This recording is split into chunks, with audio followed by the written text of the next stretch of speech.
Peyğəmbərdən aldığı elmə əsasən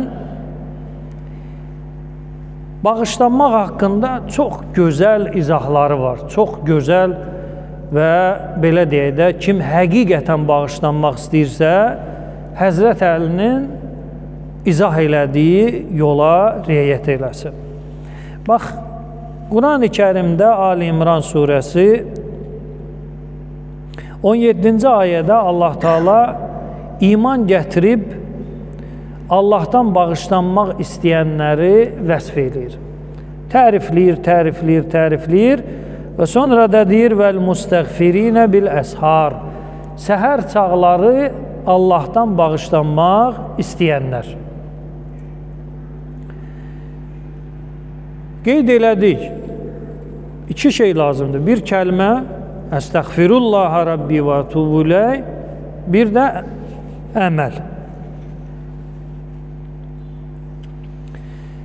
Dinimizdə Allahla danışmaq bəyənilir, özdə çox bəyənilir. Məsələn, əgər bir şəxs mömindirsə, Allaha, Rəsuluna, axirətə iman gətiribsə, Allahla danışmaqdan zövq almalıdır. O danışıq fəqət namaz deyil, o namaz, o 5 namazımız danışığın bir hissəsidir. Amma Musa Peyğəmbər kimi də nə olmalıdır? İbrahim Peyğəmbər kimi də namazdan kənar Allahla nələr olmalıdır? Danışıqlar olmalıdır. Əqidə barəsində, axirət barəsində. Məsələn, İbrahim Peyğəmbər Allaha üz tutur ki, ya Allah, mənə göstər görüm ölüləri necə dirildəcəksən. Allah bilmir ki, İbrahim əleyhissalam iman gətirib ya yox, axirətə inanır ya inanmır. Axirətə iman gətirməyəni Allah Peyğəmbər seçər. Yəni adam axirətə inanmır. Axirətə inanmırsa, deməli Allaha da inanmır da. Bu inanmadığı şeylə necə danışsın ki? Deməli bu iman gətirib. Allah nida edir, ey İbrahim, iman gətirməmsənmi? Deyir, xeyr, iman gətirmişəm. İkisi də bilir, bilinən mövzuda söhbət gedir.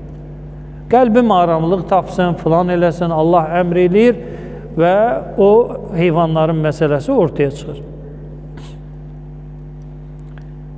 Və yaxud Musa Peyğəmbərlə Allahın danışığı ki, əlindəki nədir, deyir, əsamdır, əsanla neynirsən, deyir,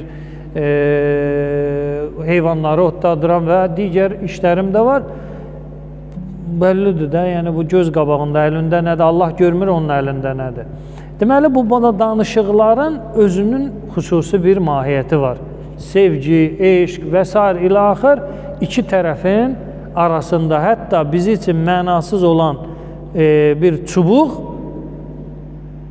axırda nəyə dönür? Möcüzəyə. Yəni bizi üçün o Musa Peyğəmbər əlindən atsaydı, belə də çubuqdur da bir ağacın budağı. Ona atsaydı, onun üstündə qırğın düşərdi ki, mən götürüm, sən götür, sən götür, mən götür. Düşməyəcəkdi. Niyə? Çünki o ağacdan 100 dənə ağac. Budaqdır da budaq, ağacın budağı, adam özünə əsa eləyib onu. Aleyküm salam. Adam özünə əsa eləyib onu. Əsanı atır yerə, o əsa üçün kimsə, bir də elə belə deyək də, bir qoca kişi də əlində əsadır, əsası düşür yerə, o əsa üçün kimsə bir 10 dənə cavan bir-birinə yumruq, təpik, şillə vursunlar ki, yox, nəticədə bu əsa kimin olacaq? Mənim olacaq. Bir dava getmir ki. Amma o dönəndən sonra, dönsə bir canlıya, sonra təzədən qayıdıb əsa olsa nə olacaq? Onun üstündə cavan yox, bütün dünya qırğın aparacaq ki, Musa əleyhissalamın əsası bizdə olmalıdır. Mərhələlər var. Əvvəlcə o baxışlar mənasız ola bilər. Amma o iki nəfərin arasında, iki tərəfin arasında sonradan mövzu neynir? Fərq edir. Deməli, tövbə diləmək üçün vaxt hər zaman müsaitdir və xüsusən səhər vaxtları xüsusi qeyd olunduğuna görə ona riayət eləmək lazımdır.